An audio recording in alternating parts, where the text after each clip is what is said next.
Su Ho Ki lahir pada 17 Desember 1942, seorang aktivis keturunan Tionghoa yang menurutnya kediktatoran berturut-turut dari masa kejayaan Presiden Soekarno dan Soeharto yang banyak menyimpang dari ketidakadilan dalam kekuasaannya. Dia selalu berada di barisan depan untuk menyuarakan tritura atau tiga tuntutan rakyat. Menariknya, Ho Ki juga seorang pecinta alam serta pendiri pertama Mapala UI saat itu. Bagaimana kisahnya? Langsung saja, jangan di skip agar kalian tahu kisahnya lebih dalam. Yuk kita bahas.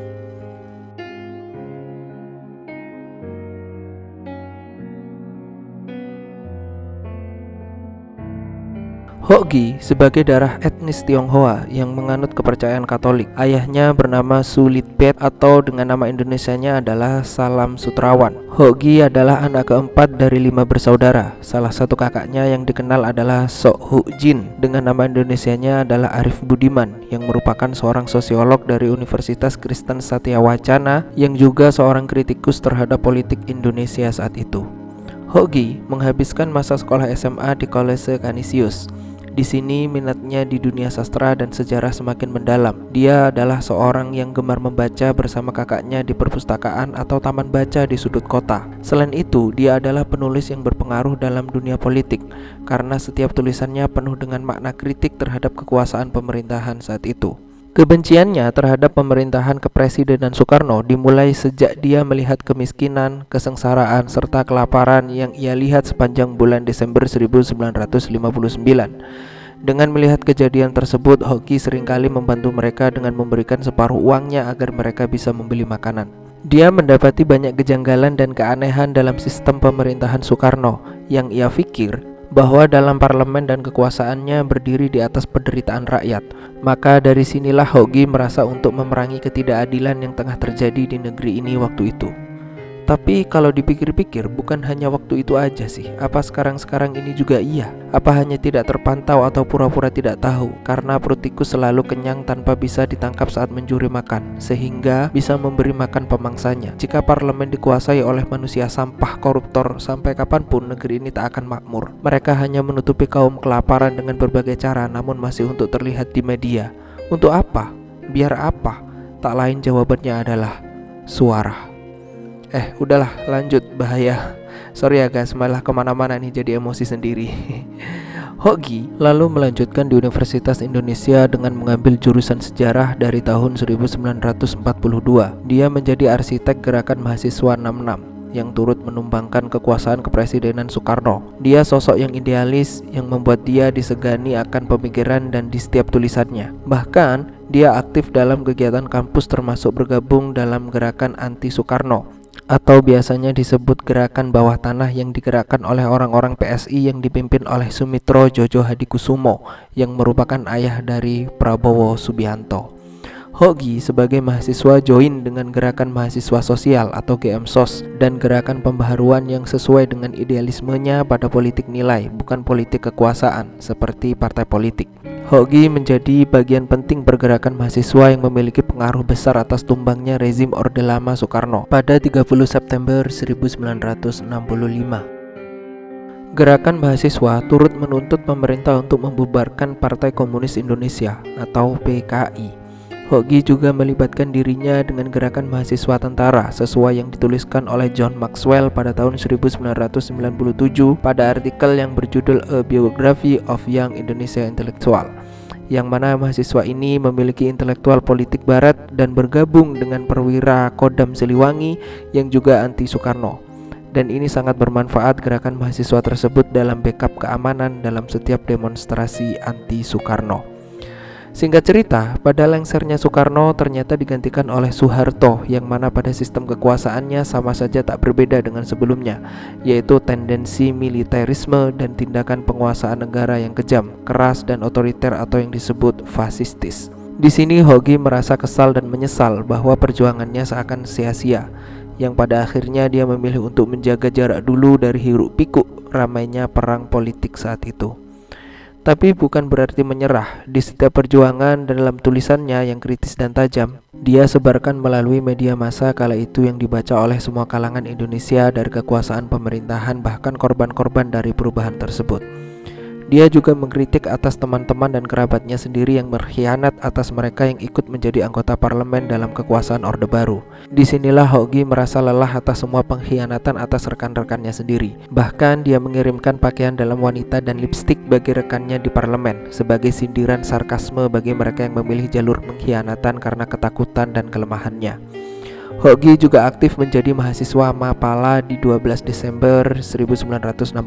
Dia merupakan pendiri pertama organisasi Mapala UI tersebut bersama rekan-rekannya yang diberi nama Praina Paramita, yang ditujukan bagi mahasiswa yang suka dengan eksplorasi alam terutama dalam pendakian gunung. Dia sudah mendaki Gunung Gede, Pangrango, dan Gunung Selamet, dan tempat favoritnya adalah Lembah Mandalawangi di Gunung Pangrango. Pada tahun 1967, Hoki juga sangat dekat dengan sosok yang dikenal yaitu Prabowo Subianto. Bahkan bisa dibilang sahabat beliau. Mereka dekat melalui suatu proyek pembangunan di Indonesia yang melibatkan mereka berdua dengan GPI atau Gerakan Pembaharuan Indonesia, karena memang proyek tersebut diinisiasi oleh ayah dari Prabowo Subianto yaitu Sumitro Joyokusumo. Namun karena proyek tersebut berjalan terlalu lama dan menurut Hoki ada kejanggalan atas proyek tersebut, Hoki meninggalkan proyek tersebut hingga akhirnya di tahun 1969 dia lulus dari sarjananya dan menjadi dosen di Fakultas Sastra UI. Namun karena idealisme yang sama dalam bidang politik, Hoki dan Prabowo tidak membuat persahabatan mereka berdua pudar. Bahkan saat pendakian Gunung Semeru bersama rekan-rekannya Mapala UI, Prabowo meminjamkan sepatu Larsnya kepada Hoki pada 19 Desember 1969, dan ternyata Gunung Semeru juga merupakan tempat dia menghembuskan nafas terakhirnya bersama rekannya yang bernama Idan Davantari Lubis. Dikarenakan menghirup gas beracun di sana, namun sebagian orang bahkan sahabatnya sendiri tidak percaya akan hal itu. Banyak juga yang percaya akan dia meninggal karena dibunuh dan sebagainya. Dia meninggal di usia 27 tahun sehari sebelum hari ulang tahunnya. Jasadnya sempat terbengkalai di sana hingga seminggu, dan dia adalah pendaki pertama yang meninggal di Gunung Semeru kala itu. Juga meninggal dengan mengenakan sepatu sahabatnya yaitu Prabowo Subianto. Saat itu usia Prabowo Subianto 18 tahun turut menjemput Hoki bersama ribuan mahasiswa dari semua universitas datang untuk mengusung jenazah Hoki. Yang pertama disemayamkan di Menteng Pulau Jakarta dan sempat dipindahkan di Kebon Jahe Kober. Namun Gubernur DKI Jakarta kala itu, Ali Sadikin, maka diperintahkan untuk memindahkan jenazah Hoki ke krematorium sesuai permintaan pihak keluarga, yang pada akhirnya jasadnya dikremasi dan abunya ditebar di tempat kecintaannya yaitu Lembah Mandalawangi di Gunung Pangrango. Kisah kehidupannya akhirnya diangkat di sebuah film yang berjudul Gi di tahun 2005. Nah, begitulah kisah dari seorang Hoki, yaitu seorang aktivis muda yang mampu memerangi ketidakadilan serta memperjuangkannya di masa itu. Mungkin pembahasan kali ini tidak banyak tentang pendakian gunung, namun kisah kali ini tentang seorang pendaki yang meninggal tenang di alam yang dia cintai, yang merupakan sosok berpengaruh di bidang politik kala itu. Berikut kutipan favorit Hoki yang ia tulis di bukunya dari seorang filsuf dari Jerman yang bernama Friedrich Nietzsche, yang mengatakan bahwa seorang filsuf Yunani pernah menulis, nasib terbaik adalah tidak dilahirkan. Yang kedua, dilahirkan tetapi mati muda. Dan yang tersial adalah umur tua. Rasa-rasanya memang begitu. Bahagialah mereka yang mati muda. And the student who are really anti-Sukarno, because they know about the corruption at the Sukarno administration at that moment. We are aware of the mutual interest of our campaign. The students sleep every night and then work very hard, and they just forget all the class, and they give everything for that campaign at that moment.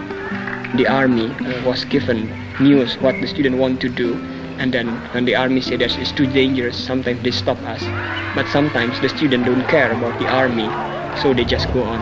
And this is first when we criticize the attitude of the Suharto government, they just come to our radio. We criticize from the radio. They shut our radio, and then they arrest 5 of the students. And so many students become frustrated. Let's say after 1967, because they expect the condition become better and better. Bagaimana menurut kalian tentang kisah hidupnya? Apakah perjuangannya cocok dengan pemerintahan zaman sekarang? Atau adakah sosok Hoki yang lain di zaman sekarang yang berani memerangi ketidakadilan? Tuliskan pendapat kalian di kolom komentar ya. Dan terima kasih sudah menonton. Jangan lupa like dan subscribe-nya. Kita ketemu lagi di next tragedi. Terima kasih dan bye.